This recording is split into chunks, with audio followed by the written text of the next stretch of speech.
Bonjour tout le monde, bienvenue sur la chaîne HackLabFJS. Aujourd'hui, on se retrouve pour la suite de notre tutoriel sur la création d'un site web en Django. Pour commencer, nous allons modifier notre page de vote que nous avons nommée détail.html. Actuellement, nous ne pouvons pas voter.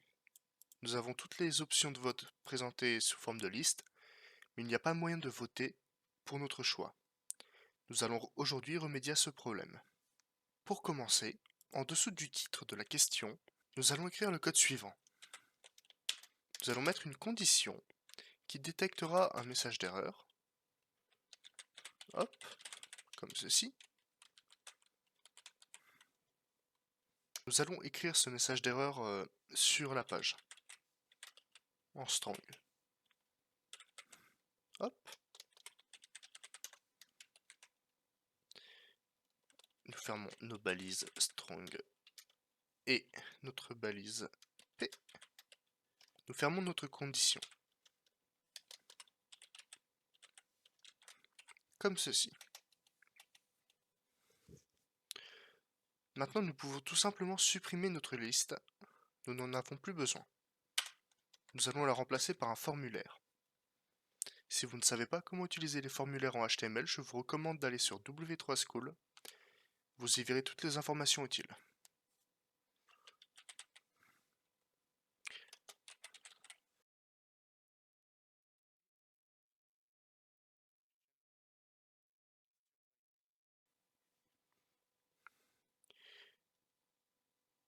Nous définissons une méthode qui sera post. Nous pouvons fermer notre balise forme, nous allons écrire dedans.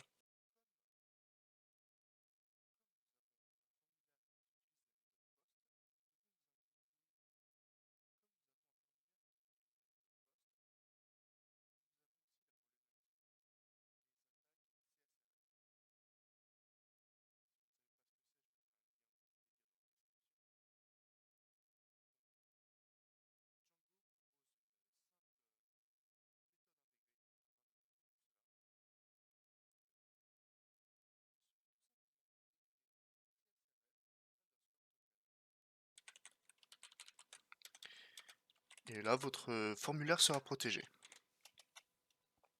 Donc maintenant, nous allons pouvoir créer notre formulaire, notre vrai formulaire, avec les questions. Nous allons pouvoir créer notre boucle de choix. Dans question.choiceset.all, nous allons créer une entrée de type radio. Il suffit tout simplement d'écrire comme cela, lui donner un nom. On peut l'appeler choix ou choice en anglais, peu importe. Un ID. Oups. Choix. Et pour que ce soit un ID unique, nous pouvons tout simplement rajouter l'ID de la question, ou tout simplement notre index de loop, enfin notre index de boucle, donc le nombre de fois que la boucle aura été effectuée, donc 0, 1, 2, etc. etc. Et enfin, sa valeur. Donc là, nous pouvons tout simplement mettre choix.id. Voilà, maintenant nous allons écrire notre label.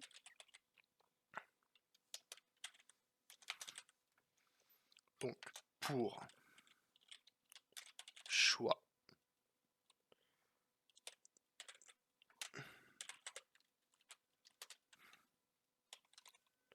Donc de nouveau notre for loop counter. Nous pouvons fermer notre balise label, écrire tout simplement la valeur de notre, enfin le texte de notre choix. Donc dans ce cas-là, ça va, non, ça va moyen. Nous le récupérons tout simplement avec choix.choiceText que nous avons défini dans notre modèle.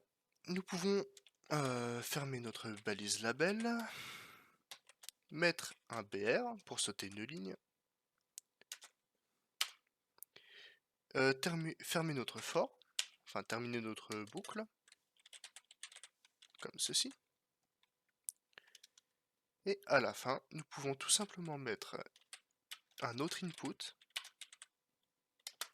mais qui sera d'un type différent cette fois, qui sera un type submit, donc pour publier les réponses. Nous allons l'appeler vote. Nous fermons notre formulaire, et tout est bon.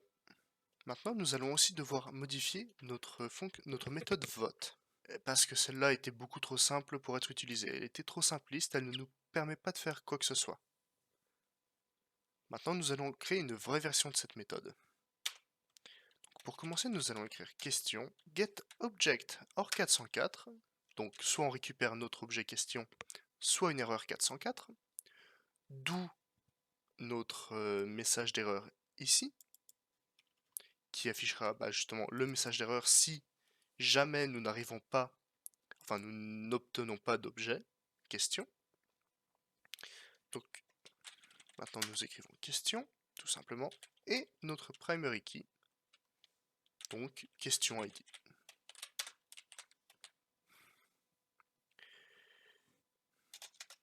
Nous allons maintenant essayer d'utiliser les méthodes try. Dans notre try, nous allons écrire choix sélectionné égale question point choice set point get pk égale request point post de choix.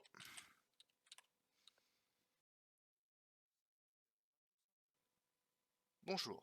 À cause d'une erreur d'enregistrement, la moitié du tutoriel a été effacée. Je vais donc rapidement et brièvement vous expliquer ce qui a été fait et je vous mettrai dans la description un lien pour aller télécharger le code qui aura été modifié pendant que l'enregistrement était coupé.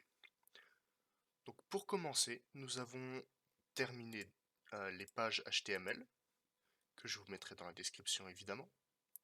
Donc nous avons fini la page des détails comme ceci et nous avons créé une page résultats qui liste les résultats avec le nombre de votes qui auront été attribués à chaque réponse de chaque question.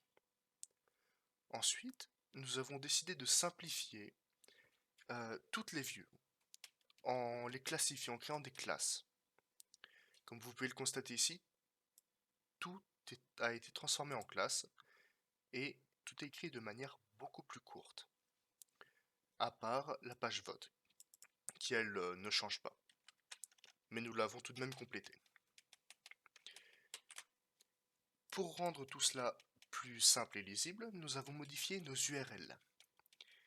Maintenant, nous donnons la clé primaire de la question que nous sommes en train de voir ou voter, au lieu d'un entier. Et pour finir ce tutoriel sur Django, nous allons rajouter du CSS, donc du style, à notre site. Voici le rendu final de ce que nous avons pour l'instant. Donc nous avons une page, notre page index, qui liste toutes les questions récentes. Donc là nous n'en avons qu'une. Notre page détail nous permet de voter à la question sélectionnée, donc la question 1. Donc nous pouvons voter n'importe quoi. Et enfin notre vote est comptabilisé et nous pouvons voir les résultats ici. Et nous avons une option pour revoter. Voilà. Et maintenant nous allons ajouter du style à ces pages. Je vais vous montrer rapidement comment ajouter du style. Premièrement, dans notre dossier sondage, nous devons créer un nouveau dossier qui s'appellera statique, comme ceci.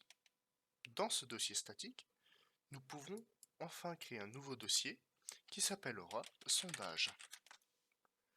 Et enfin, dans ce dernier dossier, nous pouvons créer notre fichier style.css. Et ici, eh bien, il faudra styliser nos pages. C'est du CSS, tout simple. Donc par exemple, nous pouvons modifier la couleur du body.